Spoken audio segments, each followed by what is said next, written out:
¿Qué tal? ¿Cómo están? Muy buenas tardes a todos, o buenas noches, o buenos días, dependiendo a la hora que ven el video. Pues quien les saluda, la profe Mercedes del área de biología, y pues en esta ocasión lo que vamos a hacer es hacer un resumen del tema uno, que es origen y evolución de los seres vivos. Así que de antemano agradecerles a todos los que han cumplido ya con el video. Felicidades a cada uno de ustedes, y a los que todavía les falta, podrían hacerlo todavía, ¿sí? Así que empezamos entonces, ¿sí? Empezamos. Muy bien, vamos a pasar entonces al segundo momento, que es un breve resumen de lo que es el primer tema. Y de antemano felicitarles a todos los que han escogido una sección de este tema y me han mandado la explicación en video. Pues felicidades a cada uno de ustedes. Ahora me toca hacer el resumen de todo lo que es el tema uno. Origen y evolución de los seres vivos. Bueno, este tema es apasionante en el sentido de que nos abre una serie de ideas de cómo se hubiera formado y se hubiera originado los seres vivos que actualmente conocemos, ¿no? Primero que nada, tenemos que hacernos una pregunta muy importante, ¿no? ¿Cómo y cuándo se originó la vida? De hecho, nadie tiene un dato real, ¿sí? Pero sí sabemos de que la vida no ha sido producto de la noche a la mañana. La vida fue producto de una transición de diferentes sucesos que se ha ido dando a lo largo del tiempo, ¿no? Y aquí viene la otra pregunta que es muy importante. ¿Qué es la vida? La vida podríamos definirla desde diferentes concepciones, paradigmas y demás, pero desde una mirada biológica, eh, la vida termina siendo compleja de definirla, pero es ese ser que tiene la capacidad de moverse, de trepar, de coser, de respirar, de reproducirse, de morir. Es ese ser vivo que va por su alimento, que consume agua. Entonces, como dice en el mismo texto, la vida es mucho más fácil señalarla con el dedo que definirla, ¿no? Pero Humberto Maturana, un biólogo chileno, hace una definición que me pareció interesante también mencionarlo. Dice que los seres vivos somos sistemas vivos muy similar a las máquinas autopoyéticas. Eso quiere decir que somos capaces de transformar la materia convirtiéndola en nosotros mismos, ¿no? Tan capaces que incluso en muchos casos no necesitamos del medio que nos rodea. Somos tan pero tan independientes. Nosotros mismos buscamos ese equilibrio del bienestar. Y así cada especie en su mundo busca ese equilibrio. Transforma la materia convirtiéndola en nosotros mismos, ¿no? Vamos a pasar al que sigue. Para entender el origen de la vida, a lo largo de muchos años se han dado diferentes estudios que a la larga se han convertido como teorías, ¿no? Que nos han tratado de explicar el origen de la vida desde diferentes visiones. La primera que tenemos es el creacionismo. Dentro del creacionismo tenemos la división de dos elementos importantes, el creacionismo religioso y el creacionismo del diseño inteligente. En el caso uno, podemos indicar de que el creacionismo religioso hace referencia a que hubiera un ser supremo, en este caso Dios, que hubiera creado, como lo dice en la Biblia, ¿no? Los cielos, la tierra, el agua y todo lo que hay en ella y todo lo que habita en ella, ¿no? Por un ser supremo, como en este caso sería Dios. El otro concepto sobre lo que es el creacionismo del diseño inteligente hace referencia a lo que es que no solamente Dios, sino hubieran existido otros dioses o otros entes superiores o incluso extraterrestres que hubieran tenido la capacidad de diseñar de forma tan inteligente y perfecta a los seres vivos y que estos a la larga hubieran poblado el planeta Tierra, ¿no? Entonces hablar del creacionismo es hablar de dos posiciones diferentes. ¿Está bien? Tenemos el siguiente, que es la teoría de la generación espontánea. De antemano les digo que esta teoría es una de las teorías que ha tenido bastante validez en sus años, pero actualmente es la teoría que es rechazada. Rechazada en el sentido de que esta teoría afirma de que los seres vivos venían de la nada. que se formaban así, de la nada, ¿no? Y incluso se pensaba que los ratones se formaban del trigo, ¿no? Ideas que han sido al final rechazadas con el experimento de Pasteur, ¿sí? Posteriormente viene la teoría de lo que es el origen cósmico.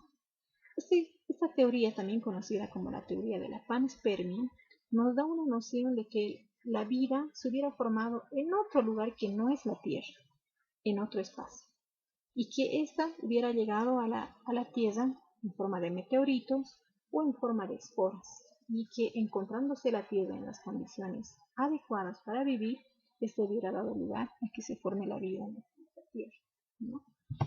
La última hipótesis sobre lo que son teorías de origen es la evolución química y celular, conocida también como la teoría de Oparin.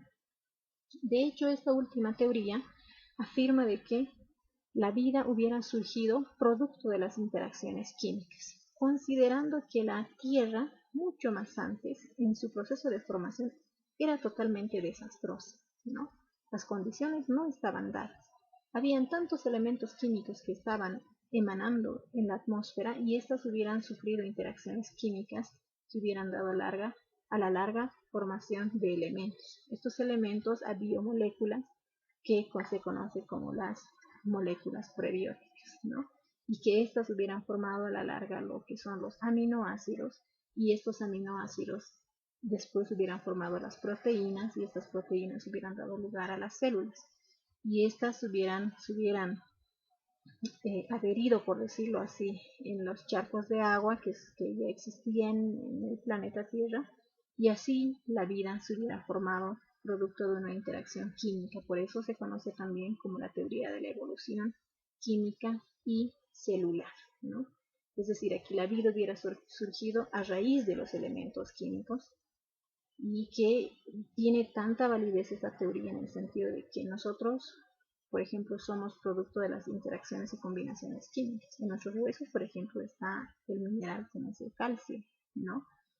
Y pues uno se pregunta, ¿cómo es que tenemos calcio en nuestro organismo? Ah, debe ser producto de esas interacciones químicas que Oparin ha ido en su momento especificando de cómo se hubiera dado esto de la formación de la vida, ¿no? Entonces, de esas cuatro hipótesis o teorías que tenemos, tres siguen vigentes. Con mucha fuerza aún está el creacionismo, está también el origen cósmico y también la evolución química y celular, conocida como la teoría de Oparin. La que está descartada totalmente es la teoría de la generación espontánea. Seguidamente vamos a pasar a lo que es teorías de la evolución de la vida. Hablar de evolución es hablar de transición, de cambio, pero eso está en función a lo que es el tiempo. No podemos hablar de un cambio de la noche a la mañana. Hablar de cambio, ¿sí?, es hablar de miles de años, de millones de años, ¿no? Y es aquí que esta teoría nos habla de que todos tendríamos un antecesor común, que todos venimos de un ancestro común. La evolución biológica es el proceso histórico de transformación de unas especies en otras especies descendientes. Y su reverso es la extinción de la gran mayoría de las especies que han existido, ¿no? Entonces, si bien tenemos un ancestro común, aquí nos dice que también estos se hubieran extinguido, y que la extinción no es otra cosa que un proceso contrario al proceso de la evolución. Hablar de evolución es situarse en dos posturas también importantes para ir entendiendo qué es la transformación, ¿no? El primero es el fijismo. ¿Qué es el fijismo? Nos dice que el fijismo nos indica que todas las especies son invariables y fueron creadas al principio de los tiempos. Podríamos decir que el fijismo está muy pegada a lo que es el creacionismo. Nos dice que ninguna especie puede variar en el tiempo, no sufre ninguna modificación, se queda así tal cual como se ha formado y ahí, ¿no? Se reproduce, hace todos los elementos vitales y ahí. En cambio, el catastrofismo tiene otra postura diferente. Nos dice que los seres vivos eran producto de actos creadores seguidos de aniquilaciones catastróficas. Eso quiere decir que la vida se hubiera dos cosas, o se hubiera formado o se hubiera desaparecido producto del catastrofismo. Y ahí menciona como elementos importantes, por ejemplo, el diluvio, que es muy conocido, ¿no? El diluvio, ¿qué hubiera hecho? Enterrado a esos seres vivos que en ese entonces existían y así se hubieran extinguido. Una razón. Además del mismo diluvio se hubieran formado nuevos seres vivos, ¿no? Entonces lo que nos sostiene el catastrofismo es la idea de que los catástrofes que puedan existir aquí en el planeta pueden dar lugar a la desaparición o a la aparición de nuevas especies. Bueno, hoy sabemos que en el pasado vivieron especies distintas a las actuales. Muchas se extinguieron sin dejar rastro y otras dejaron descendientes más o menos modificados. Hablar de evolución es hacer mención a lo que es Lamarck. Primero que nada, Lamarck es un naturalista francés que ha dado aportes muy importantes y luces sobre lo que es la evolución. Voy a hacer mención a lo que son los postulados de Lamarck. En 4 se resumen sus postulados. Primero, la adaptación es una respuesta a los organismos de su medio. Nos quiere decir que los seres vivos sí o sí son alterados por el medio ambiente. Y estos tienen que adaptarse a su medio para poder vivir. Eso nos dice el primer postulado. El segundo postulado de Lamarck dice principio del uso y desuso de los órganos. Hace referencia ahí que los órganos que no se utilizan tienen que ser desechados. Y los órganos que sí se utilizan con más frecuencia en un cuerpo, en un organismo, tienen que ser modificados, desarrollados y aumentar de tamaño. Y ahí vemos la imagen muy común sobre lo que es la teoría de Lamarck, sobre la jirafa con cuello corto y la jirafa con cuello largo. Su necesidad de alimentarse y alcanzar las hojas ha hecho de que el cuello se alargue más, ¿no? Y eso ha dado lugar de que se cumple este principio que es el principio del uso y desuso de los órganos. Y ciertos órganos de su cuerpo han ido reduciendo hasta desapareciendo. El tercer punto, el origen de las especies por medio de la selección natural. Nos dice que también Lamarck, que los seres vivos están sometidos a un proceso de selección natural. Sobreviven los que están más preparados, ¿no? Y por último, herencia de los caracteres adquiridos. Eso quiere decir que si algún cambio ha sucedido en su cuerpo, estos tienen que ser heredados a sus descendientes. Entonces, como el ejemplo que tenemos aquí de la jirafa que tiene cuello largo, la lógica de Lamarck era de que si la jirafa tuvo que alargar su cuello por alcanzar su comida, los hijos de esta jirafa ya no nacerían con cuellos cortos, sino con cuellos largos, ¿no? Es un proceso ya que tiene que ver con herencia. Seguidamente vamos a ver a Darwin. Ha sido también otro naturalista muy, pero muy reconocido y también bastante controversial, y que ha aportado y ha dado más luces sobre lo que es la evolución, ¿no? Entre sus principales postulados, primero, las formas de vida no son estáticas, sino evolucionan. ¿Qué quiere decir? Darwin estaba completamente seguro de que ningún ser vivo estaba ahí sin evolucionar, sin cambiar. Él estaba segurísimo de que todos los seres vivos cambiábamos, ya sea por un producto de mutación y demás, pero cambiábamos a lo largo del tiempo. 2. El proceso de la evolución es gradual, lento y continuo. ¿Qué quiere decir eso? Que ninguno puede hacer cambios drásticos, cambios saltacionistas, ¿no? Se cambia pero lento, sin descanso. Eso es lo que sostenía Darwin. Pero también decía, los organismos parecidos descienden de un antepasado común. Y ahí tenemos una imagen, por ejemplo, de la especie humana. Los humanos tenemos un antepasado común que serían los primates, por ejemplo, ¿no? Basta mirar atrás y ver de dónde venimos. Otro aspecto hace mención y es muy importante y es lo que le ha llevado a la fama a Darwin, es que nos ha hablado sobre la selección natural. ¿Qué nos dice sobre la selección natural? Primero, que la modificación espontánea de los individuos era inminente. O sea, nos decía que los seres vivos cambiaban, sí o sí cambiaban producto de lo que es el medio ambiente en donde vivían, así como mencionaba Lamarck. Pero también decía que la lucha por la supervivencia. Los individuos mejor dotados tienen más ventajas para sobrevivir en ese medio por su modificación que les favorece. ¿Qué decía ahí?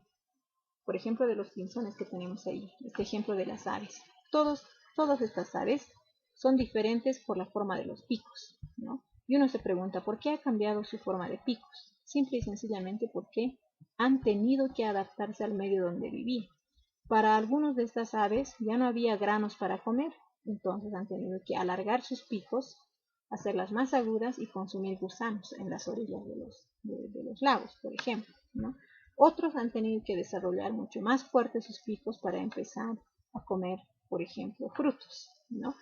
Y otros se han quedado consumiendo granos. Entonces, esta idea, ¿sí?, de los pinzones ha dado una luz tan inmensa en el sentido de que los animales, los seres vivos en general, cambiábamos de acuerdo a lo que es la lucha por sobrevivir. Si el alimento no era el adecuado en ese momento o no existía el ideal, pues entonces tenía que alimentarse de otra cosa y esa otra cosa daba lugar a un cambio en su anatomía, en este caso de las aves, ¿no?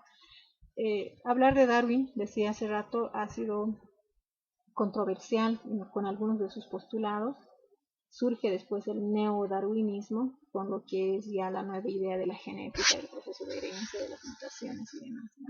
Todo eso nos da una idea de que el proceso de evolución no es otra cosa que un proceso de cambios y transformaciones que suceden no solamente afectados por el medio ambiente, sino también los cambios que se dan a nivel interno, es decir, a nivel celular y a nivel genético. ¿Está bien? Seguimos. Hablar de lo que es evolución tiene que estar probado, ¿no? Y es así que existen pruebas, y estas se llaman pruebas científicas de la evolución. Y no son cualquier prueba, son pruebas científicas, no empíricas. La primera que tenemos aquí es las pruebas biogeográficas. Esto nos da una idea de cómo los seres vivos están distribuidos en el mundo entero. Y son los mismos, ¿no? Para decir que aquí no hubo cambio, no, hubo un cambio de forma natural y espontánea en el lugar donde se haya encontrado el animal. En este caso tenemos aquí un ñandú que está en América, otro en Europa, otro en Asia, ¿no? En el lugar de donde están, han tenido que modificar ciertos aspectos de su cuerpo de acuerdo a lo que la naturaleza les ofrecía y de acuerdo a su capacidad de adaptación. Y los que no han logrado adaptarse, lamentablemente tuvieron que morir. Eso dice la teoría de la selección natural, ¿no? Donde el más apto sobrevive. La segunda es las pruebas paleontológicas. Esto está más claro que cualquier otra cosa.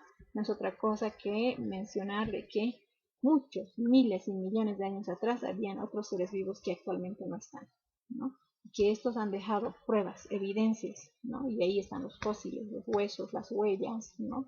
Las calcas que podemos ver en las piedras, ¿no? Diferentes evidencias de vida de hace miles y millones de años atrás que nos han dado la idea de que hace miles y millones de años atrás habían otras formas de vida que han poblado esta tierra, ¿sí?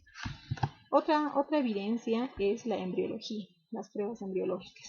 Esto es muy interesante en el sentido de que nos dice que todos los seres vivos, especialmente los seres, en este caso en el ejemplo, ¿no?, los seres vertebrados, tenemos la misma forma embriológica en las primeras etapas de vida.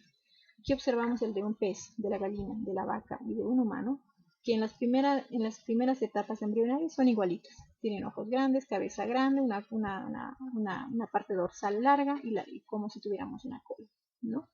Pero ¿dónde cambia? Ya en la última fase de su formación, ya el pez adquiere las aletas, tiene la forma alargada de su cuerpo, adquiere una forma. Y si vemos el del humano, tiene la forma de un feto, ¿no? Entonces, ¿qué ha pasado? Que en las primeras edades o etapas embrionarias somos iguales, pero que en el proceso mientras vamos creciendo y desarrollando, cambiamos. Y esto es una idea clara de que nosotros sí estamos emparentados, ¿no? La otra, las pruebas anatómicas. Esto es muy importante e interesante entender. Solamente fijémonos en estas 4 gráficas, ¿no? Todos son miembros superiores, ¿sí? Miembro inferior acá. Todos son miembros superiores, ¿sí? El del humano. Concentrémonos en lo que es el huesito verde. Es el húmero del hombro, del brazo, perdón, de un humano, el de un caballo, el húmero de una ballena y el húmero de un murciélago. ¿Por qué les digo que se concentren solo en el húmero, que es el huesito verde de las 4 gráficas? porque quiero que entiendan de que de acuerdo a la necesidad y a la función, estas han tenido que cambiar su forma, ¿no? Por ejemplo, en el del murciélago, el húmero es delgada, larga, ¿no? En el del humano es larga, pero no es delgada, ¿no? Y en el de la ballena, por ejemplo, el húmero es bastante achatado, es un hueso corto. Entonces, aquí, ¿qué nos da la idea? De que todos tenemos lo mismo, pero están diseñados para diferentes cosas. Entonces, aquí otra vez nos da una evidencia de que sí estamos emparentados. Eso quiere decir que sí tenemos un ancestro común. En el caso del murciélago, está diseñado, el húmero y todos los huesitos están diseñados para volar. En cambio, el de una ballena o el de un caballo no tiene esa misión, ¿no? Y ahí surgen lo que son los órganos análogos, los órganos homólogos, y también podríamos mencionar dentro de las pruebas anatómicas los órganos vestigiales, que son órganos que ya han dejado de funcionar, no tienen una funcionalidad específica, pero que son parte, que están ahí, como nosotros, por ejemplo, el coxis, que es la última parte de la columna vertebral, y que precisamente no tiene una función específica, pero es una idea de que nosotros antes tuvimos cola, ¿no? Entonces, en otras palabras, hablar de evolución es hablar de una serie de situaciones que se han ido dando, y el hombre, en el afán de querer explicar todo esto, se ha ido preguntando y buscando tantas evidencias, y que en conclusión, bueno, cada uno sacará las conclusiones, pero en la mía puedo decir que somos producto de la evolución, porque las pruebas son más que evidentes. Y de verdad les agradezco su atención y su tiempo, y bueno, el tiempo es apremiante en este caso. Muchas gracias.